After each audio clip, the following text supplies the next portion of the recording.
real men treat their women really well and take them to places that are very expensive, such as the gas station. So if you click this video, you're probably curious, am I really broke? Am I really homeless? How come I've been just staying from hotel to hotel? Well, let me explain to you guys the inner mudda details of what's really going on. But first, I want to show you something that's very interesting. The Royal Hawaiian Motel, lavishly looking like it was the hot spot in the 1940s here in the hot desert city of Baker, California. It's like in the middle of absolute nowhere, and in the desert we just have a little piece of Hawaii, which is a small little hint to a future of mine. But without giving too much, also it's abandoned and broke and old, such as me. Yeah, this is crazy. Somebody burnt this stuff up, yo. No joke, if I wasn't afraid of meth heads or whatever, I probably would want to camp in there one day. It'll just be like one of those vlogs where people kind of creep into abandoned buildings, but I'm too scared. So a couple of years ago, there was this rumor going on that like I lost all my money, my life's a wreck, this is why I'm living in Aunt's garage, this stuff. And I thought it was really funny because if you guys been following me for quite some time now, you know I play around a lot, and a lot of the things I say on JK News is exaggerated for jokes. I like to play this character that like gambles all the time, spends all his money, and just is completely reckless.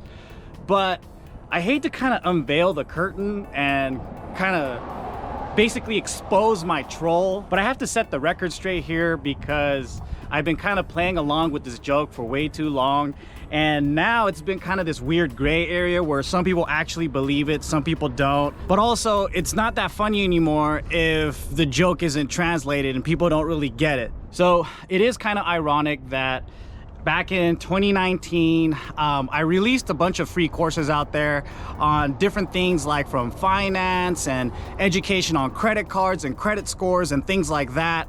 And I'm presenting as someone who's absolutely reckless, has zero money, spent it all this stuff. And I thought that was the joke. I thought it was funny because at the end of the day, I am responsible and I have my things together. So I thought it was funny to be the opposite. You had to really be an insider to understand, especially the people who kind of took all the courses, got their money straight, all this stuff. For a lot of people that don't tune in every single day, it's kind of like, hey, what the hell happened to you? You had a house and a couple of cars and all of a sudden like you're like a digital nomad? What's going on? So to set the record straight, yes, I am a millionaire. I have over $1 million in different investments where I'm partners to different businesses, and I'll do a video where I kind of break down all the different things I'm involved in. And on top of that, I have over $1 million in crypto. Shout outs to Steve for actually helping me out, pointing me to the right directions. I made some good trades. And I mean, Steve was on this troll with me too. He would like make fun of me and be like, oh my God, you crazy degen, which I am.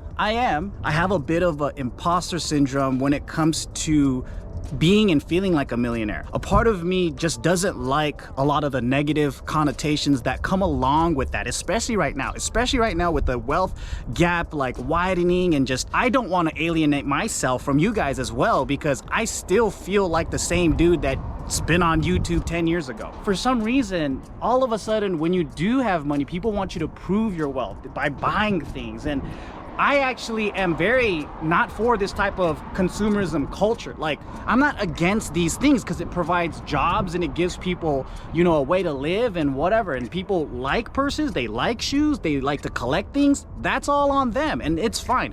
But is it for me? No. But I'm almost gonna be like 38 now, and I'm at the point in my life where I understand the things that I value, like from vacations and traveling and food, and this is where I like to spend because I feel like you can't take a lot of this stuff to death. And I'm not too sure if I really believe in inheritance, because I'm not sure if I want my future children to have everything and I want to pass things on. Maybe I want them to earn it and work for it, you know, and who knows. What I try to do is live on about 10%. So that goes to hotels, food, you know, my monthly expenses, everything. I probably save 10 to 15% on a very, very safe retirement fund. The rest of that, I aggressively pursue in different type of businesses, different types of like investments and things like that. And this is where my degen side comes. And it is true, the stories that Steve tells of me losing 200 grand here and there, going up and down, because all that money is really, it's a different concept. It's not for me. I have my safety funds. All that other stuff is a game. It's for me to grow. I see it as, hey, you throw like $10 out there in 10 different things, right? $1 each. And you might lose $9, but if that $1 hits 100, that $9 was worth it. So that's kind of my philosophy. And the quickest way on the road to being broke is to try to prove that you're so rich. As soon as you get that high paid job, what do? You just go buy nice things, you go spend it so you can appear a certain way for validation. And that's why I also think like luxury brands and things get such a bad rep, because people use those things as a way to, you know, show the world, look at, I'm rich now. But some people just like designer brands because they're into the craft, the quality, the art, the meaning, the story, all that stuff. I always wanted to pull into this place. It's called ZZYZX Road, Zizix, right? And I watched a YouTube video about this place. It was like a radio preacher. He got balling out of control, and then he developed like this religious spa in the middle of the desert. Welcome to the CSU Desert Study Center. Hannah says that this palm tree looks like a really cute, huggable character. Are you trying to hug it? When a person has the determination to make a oasis in the middle of the desert and just create such a wonderful thing like this, I'm like, dang, the power of your imagination is so strong. Dang guys, this is absolutely bananas. Nomadic life is something I've been dreaming of and wanting for such a long time. When I started doing JK, I started getting hired for shows and to speak at different colleges and universities, and this is when I just like had my eyes open to the world for traveling. Being on the go is really like my element. I fucking love it. It's something that I really wanted to do, but I still need some form of stability, right? Pat, my old editor, was moving out of Ant's studio garage. At the same time, you know, I think Enzo was on the way, or he just, you know, popped out. Christina wasn't working. It was a real cool win-win situation where I can be close with my friends. I could move into a place that's basically, I'm paying for storage, and it's a really good price. $1,200 a month, right? Huge difference from spending about $5 grand on a whole place a month. To me, I saw so much value in that monthly fee. And so I thought, hey, I could help them with basically their mortgage. And I have all these cool things where like, I'm out 3 weeks out of the month anyway. I'm all over doing whatever, but I have a family basically on watch, making sure that all the things that are supposed to happen in the house, like collecting mail and all that, that's being taken care of. I have a safe place I could store my things. And I was like, light bulb, this is pretty amazing. Let's go for it.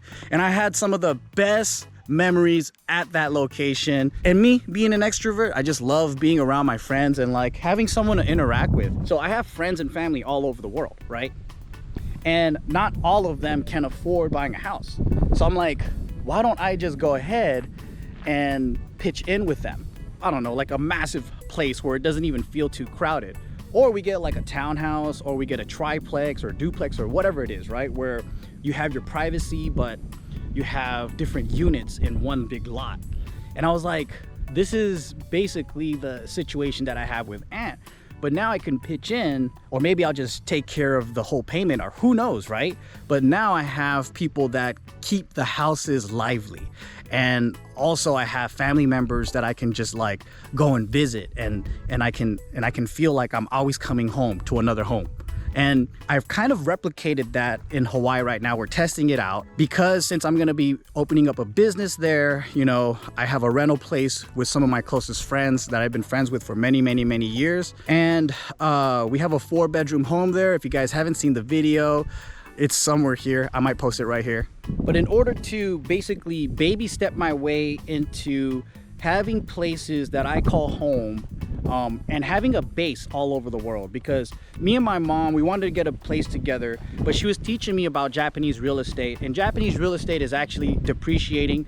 It works like cars here, where after you buy it, it starts dropping. It's not that good. So in Japan, we might rent or do something else, but before COVID, this is the trajectory that we were going to make, is all over the world, we were going to have different pockets of bases, right? And these bases will be like where we have our clothes, everything we need, so we can set up, like basically get ready for war. And what is war? Travel and adventure. And you can hop around the world this way. And I want to do that for the next several years, because when I eventually have like family with kids and all that, it's probably going to keep me grounded to a certain place. And it's going to be really hard to move from place to place, going from hotel to hotel and living like the way that we're doing now. But if I still want that variety in my lifestyle, and if I want to visit friends that I miss or whatever, this is the way I'm planting my seeds to go toward that direction. Which pretty much leads me to the reason why I haven't bought a house in LA yet. So average homes in LA cost about $700,000, but right now in 2022, I think that's the average is now like 800,000 to $1 million. I don't want to have hundreds of thousands of dollars tied up into one home. And in LA, a lot of my family members left. I basically don't have anybody left but friends and my business there. I lived in it all of my life, and if my goal is to kind of try different things and try living in different places of the world every so often, then that would just further tie me into the same city that I want to explore out of. But I think I will eventually buy a place though, because I do have so much history tied in. I just don't think that it will be the immediate best choice. I had to act fast because one, Aunt wanted to sell his house, and two, we heard that the feds were going to spike their interest rate. When the interest rate goes up, the monthly payments go up, right? There's never been a time in history where the interest rate has been this low. And for me, it was a matter of, hey, let me just get something, because Vegas is so cheap compared to a Californian. It made sense at the moment to grab it up, because some of the things that I was working on kind of shifted. Last year, I announced that I was going to be opening up a business in Hawaii.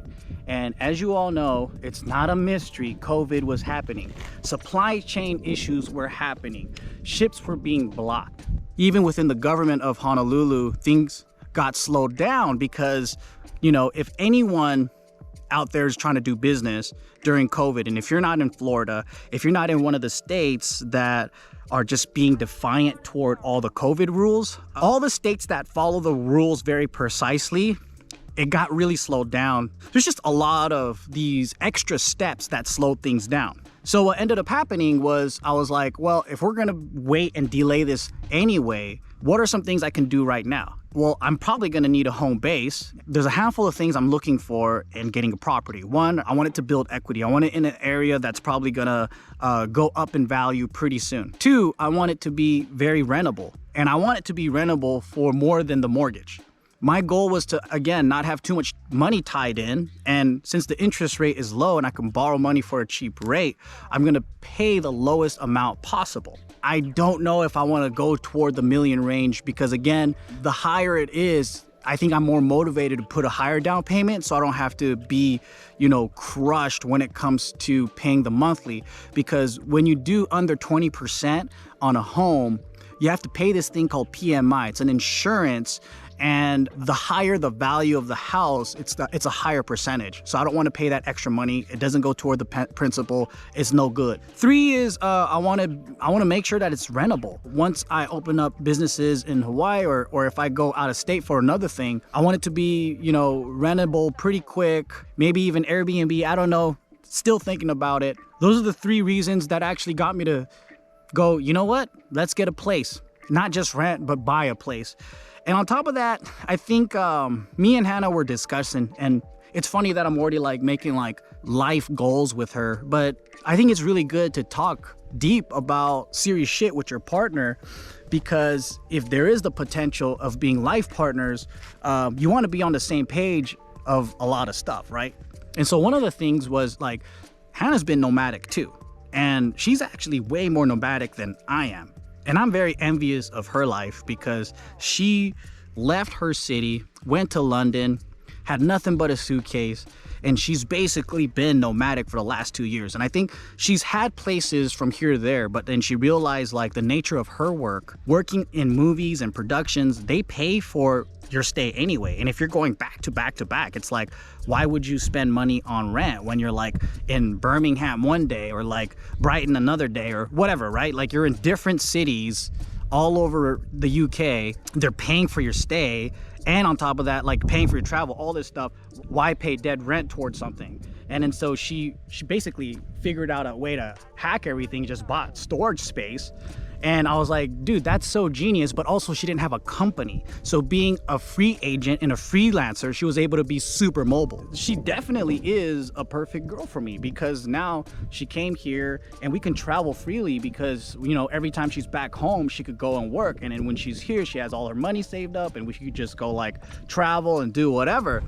And so she has the freedom and the time to do that. We both kind of realize that, yeah, we're used to this or we like it, but at the same time, having a base is super important. Having a place that we can call our own without roommates, maybe, like that is something that we want to try out. So I think that's what really pushed me toward getting a home. And also, if we do want to build a life together, you know, it's already like said and done.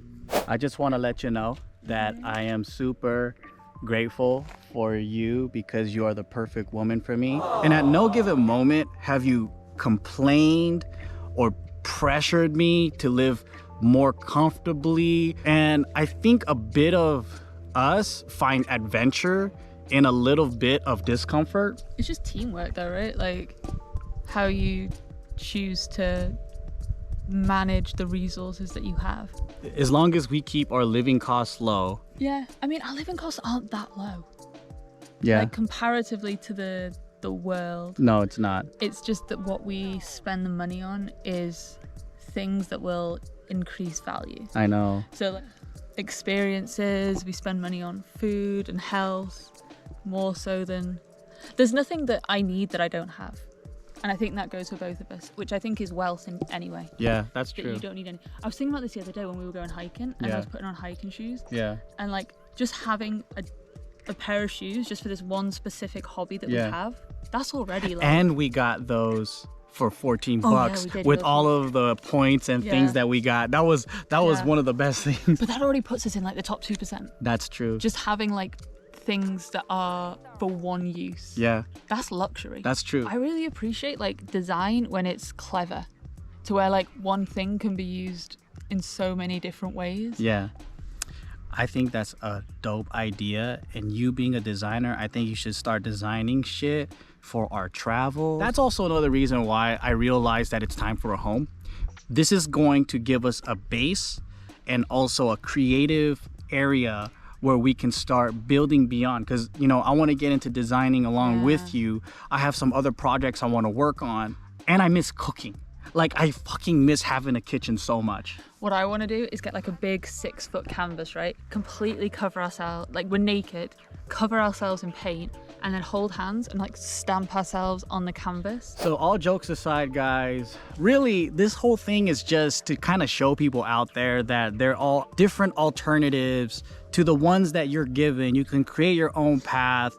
And I just like enjoying sharing my life with you. If you're just sick and tired of your own life, or maybe you're watching me and going, oh, like, yeah, that seems pretty cool, but it's not for me. Or maybe you might just be watching and being like, oh, well, this is a special case. What I'm hoping is that the more you watch, the more you realize that this is so doable for a lot of people. You have to take baby steps toward that direction. But what I mean by doing it is really creating a different path for yourself. What's right for me might not be right for you. And then you're probably going through a lot of conflict. And I remember that feeling personally, because 15 years ago, I know what that felt like. If you guys watched me back then, before I even started YouTube, I was vlogging my work. I was vlogging living that stuff. I'm not the only one that had that crazy desire to just go like, damn, there's got to be something else that fulfills me.